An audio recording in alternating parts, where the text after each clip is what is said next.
Rev up your engines!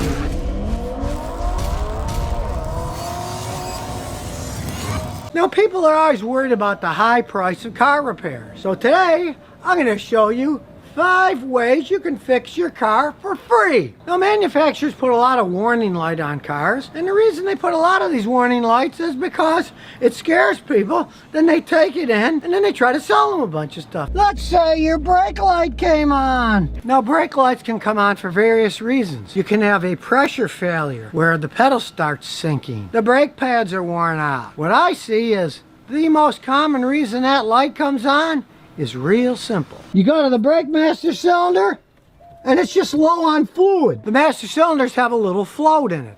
And when the fluid gets below a certain parameter, the switch turns on the brake light. And only thing it means is that you're low on brake fluid. Now, of course, if you have a leak in the system, the fluid's going to go on, the warning's going to come on. But the most common thing that I see in cars is the brake light comes on because the fluid is low, just from normal wear and tear. As you drive down the road, disc brakes adjust themselves. As the calipers push the pads and the pads wear thinner, that fluid has to take up the space that the calipers have pushed in. So just normally driving it, you're going to lose some fluid in the master cylinder, even though it's not actually leaking. And over time, a little bit evaporates. Your brake light's on, but everything works fine. The pedal doesn't sink. You don't see it leaking all over the place. Fill it up to the fill line and then drive it. If the light doesn't come back on, you look at the fluid, it's not losing any fluid for weeks or months. That's just normal. Do not just rush to a garage and say, my brake light's on, help me. Because odds are they're going to start selling you stuff. They'll sell you brake pads. They'll sell you master cylinders. They'll sell you boosters. They'll sell you all kinds of things that you may not need. That happened to my neighbor years ago. She went to a chain. They hit her up for $850 for work that, as far as I'm concerned, didn't need doing, because I had checked it out for her and said, well, if you want, the brake pads are getting a little thin. They don't have to be done right away, but that's what I do. And then they sold her all kinds of stuff. And if all it needs is fluid and it's not leaking anywhere, and then you find months later it's still full, that's normal. Now, technically, that's not a free fix, because you do have to put some brake fluid in it, but a can of brake fluid doesn't cost that much. Now, the next free fix has to do with those stupid warning lights that say service car soon. Most modern cars are set up that every 15,000 miles or so, that light just automatically comes on. It's programmed to do that. And of course, if you take it somewhere with a light on, they're going to get out a list of things that they want to sell you. It's just an automatic thing that comes on. If you've been changing your oil regularly, look at your air filter once in a while, make sure the brake pads aren't worn out. You don't need to have any kind of service done. It's stuff you could easily do yourself. Change the oil or whatever. Never go in with an open-ended thing like, oh, this light is on, what do I need? Because they're going to start selling you stuff. Learn how to reset that light. They're all relatively simple. In most Toyotas, you just push the odometer resetting button with the key turned on, then it'll go through a process and then it turns the light off. Because by law in the United States, any car that's sold here has to be able to be reset by the owner of the car if they maintain their own car. It can't be a prerogative thing where you got to take it to them and they plug their computer in and use that to reset it. There always has to be a way to turn that light out once the car's been serviced. And of course, realize with another 15,000 miles, it'll probably come right back on again, and then you can reset the stupid thing. Salesmen at a store trying to sell you stuff on the car. They get a percentage of what they sell you, so the more they sell you, the more they make. Never give them an open-ended thing of, oh, this light's on, what do I need? You're just asking for trouble there. Let's say your car doesn't start. Turn the key, it won't start. Many times, that's battery related. Now, car batteries get more and more expensive these days. Sometimes the average battery will be $140. You want to make sure your battery lasts as long as possible. But car batteries aren't like cell phone batteries. You use your cell phone, the battery drains, eventually it runs out of electricity. But car batteries aren't that way. They start your car up, but once they start your car, then your alternator kicks in and the alternator recharges the battery and runs the engine. Car batteries are made so that they discharge a little to start the car, then recharge as the alternator recharges them. If you just let a car battery sit and you don't use it, they actually go bad just sitting. Now, if you don't use your car much, it's a good idea to get one of these battery tender type things.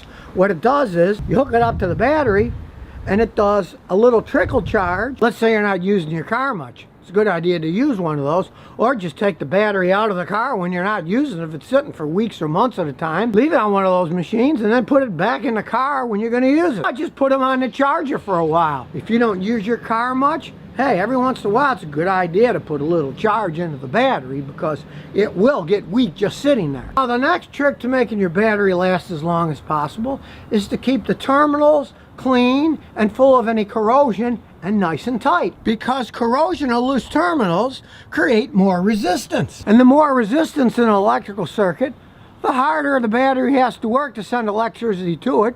It'll have a tendency of getting hot spots that will eventually wear the battery out faster. All you need is one of these 99-cent cleaners. It's real good for cleaning them off. Just scrape all the corrosion off of them. Then get some spray electrical cleaner. I'm using mass airflow sensor cleaner. It's the same thing. It actually costs more, but I've got cases of this stuff, so I use that to clean off any electrical problems. And then get rid of any residue that might be lying around. Then once it dries, get some of this battery spray terminal protector and spray it on the terminal. That seals the battery acid vapor from getting and eating it up. Spray both of them. That way the corrosion won't come back, and you won't have any problems with those areas getting too hot from a weak connection and then making the battery work too hard and burn itself out early. So a lot of times, you're actually better putting a better battery in than the one that it came with. The main purpose of the battery is to start the car. It needs a lot of power. Once it's started, the alternator kicks in and charges everything up. So the main focus of the battery is to actually start the car up. And I know a lot of guys say, hey Scotty, well, when they make the cars, they put a small battery in it. Isn't that the way it's supposed to be? No, that's just because it's cheaper to make a car that way. And of course, they weigh a little bit less, the cheaper batteries. Now, the next way to make your battery last as long as possible is every once in a while, have your alternator checked, because the alternator works in tandem with the battery. If one or the other is weak, it can harm the other one. If you have a weak alternator, it's going to make the battery work harder, wear it out faster. And especially if you have an alternator, let's say the diodes are going bad and it overcharges, it will actually burn out your battery by giving it too much electricity and destroying it. An alternator is called an alternator because it actually creates alternating electricity.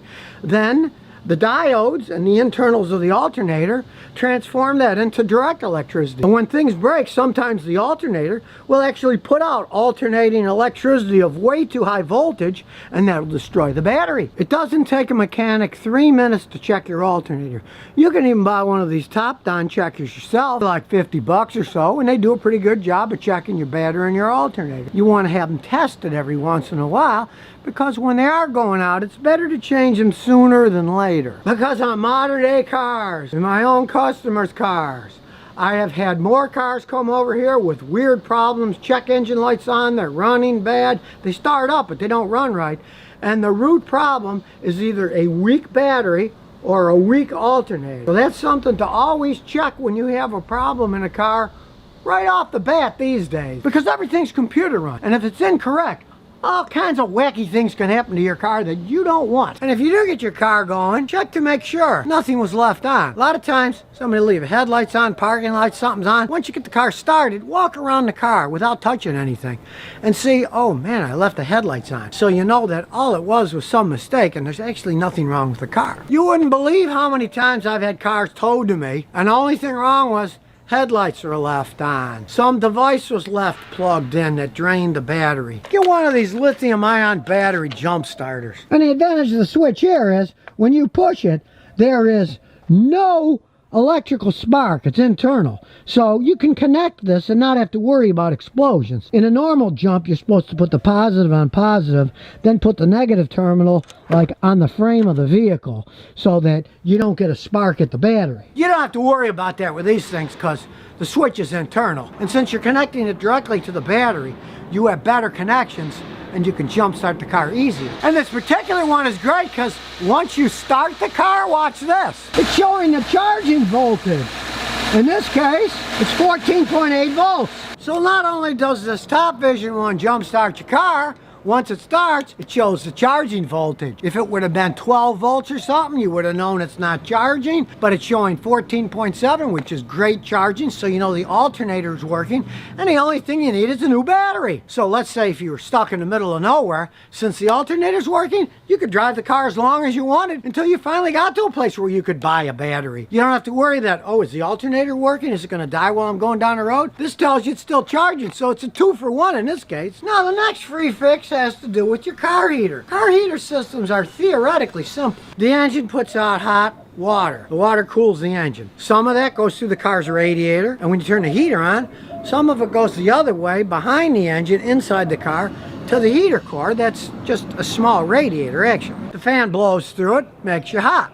Well, if it's not working right, a lot of times it's just low on coolant. Since the heater core is generally one of the highest points in the car, if you get air in the system, it'll fill up with air. Won't put out heat with hot air, just hot water. So, sometimes fixing your heater is as simple as taking the radiator cap off, that is dry like this one, and you need to fill it up to the top. And to get it to go best, what you can do is either jack the front of the car up or back up in the driveway so the rear tires are lower than the front tires, so it's at a more angle, so then the air will migrate out of the radiator cap, and as you fill it up, the heater will start working. Again, it's not a completely free fix, but antifreeze isn't that expensive. And of course, what you want to do is like this. Use a 50-50 diluted, so then you don't have to measure anything. Now, the fifth free fix has to do with air pressure in your tires. I know how many times people have brought me cars and said, Scotty, my car is pulling to one side, or hey, it's really not riding all that well. Well, this has happened to me so many times that now the first thing I do with any type of complaints like that is I get out my trusty tire gauge, I check the pressure in the tires, because you have to have the right pressure in all of the tires for a car to handle straight and to actually ride correctly, which a lot of people don't really understand. You might think, okay, yeah, I need air in my tires because it rides on them, but it's the shock absorbers that absorb all the shock to make it ride better, but that's not really true. Tires are made of rubber and they're very flexible. A lot of your ride has to do with the tires themselves. That's one big reason you really don't see many of those run flat tires being put on cars anymore. They were a much stiffer tire so that they could run flat when there wasn't any air in them. But with that stiffness, they rode like crap. Originally, they put them on a bunch of the high-end cars, but then they'd come to me and they'd say, hey, my car isn't riding good, what's wrong? And I said, well, you got the stupid run flat tires. They are so hard, you're going to have a horrible ride. They're too stiff. I had one customer, they were so peeved. I said, go get some normal tires for that. The rims were normal rims, so you could put any tires on them. Put on 4 good Michelins, and they came back and they thanked me. They said, oh, Scotty, oh, my car runs great now, and it rides fantastic. Thanks for telling us that it was just the stupid run flat tires because they're too stiff. And of course, normal tires are made to ride at normal pressure, so they work best. They're engineered that way. So if you have too much pressure or too little pressure, they will ride much worse. Of course, the more pressure you put in, the tighter it is, so you'll generally have a rougher ride, and the less pressure, they're going to start pulling, they won't handle right, and of course, when they're softer, and the nails and pieces of glass can puncture the rubber, and you'll get more flats that way. Now, again, it's technically not a free fix, because you got to buy one of these tire pressure gauges. In that respect, you're better off having your own pump and your own accurate gauge, so you have consistency. I have personally checked out some of these pumps at gas stations, but those things are so inaccurate. I tested some of them, they were way off. If my gauge said they had 20 pounds, they'd say they had 30 pounds, or the other way. They were extremely inaccurate, and what you want is accuracy when you're checking your car tires. And as I always tell people, do it first thing in the morning when the car's cold and hasn't gone anywhere. Because pure physics, you drive down a highway, tires get hot, the pressure's going to go up from the heat. So you'll get a false reading. I've had people say, oh, Scotty, I checked my tires, they were way too over full. And I say, when did you check them? Well, I drove around and checked them at a gas station. I said, no, you got to do them cold, because if they're hot, you'll get an artificially high reading. So check them in the morning first thing. And like I say, it's always good to have your own gauge so the accuracy accuracy always stays the same. None of these things are 100% compatible with even the same brand. So once you get yours and it works good and it says 30, 32 PSI, you'll know it's always going to be consistent with that gauge, which is the most important thing. Here's a free bonus 6 one. You can often get your car fixed under recalls. Recalls are forever. If your car is ever recalled for a fix, they have to fix it. It doesn't matter if you're the 10th owner of the car. All you need is your VIN number. You can look it up on the internet anywhere you want. Use your phone, whatever. If it says there's a recall, all you have to do is call the dealer with your VIN number. And they can look it up and say, well, yes, we have to fix it for free. Or they can say, well, your car has already been fixed in the past. They have it on computer records. So if it was fixed for that recall, then you don't have to worry because it's already been done. Just don't let them BS you, because recalls, like I say, are forever. They can't say, oh, it's too old. No, a recall is a recall. They keep computer records of it. So, I mean, I had a customer the other day. They had an old Toyota, the V6 engine that they recalled for bad head gaskets. It had never been fixed. They got it fixed for free. So now you know, it doesn't always cost a fortune to fix your car. So if you never want to miss another one of my new car repair videos, remember to ring that bell.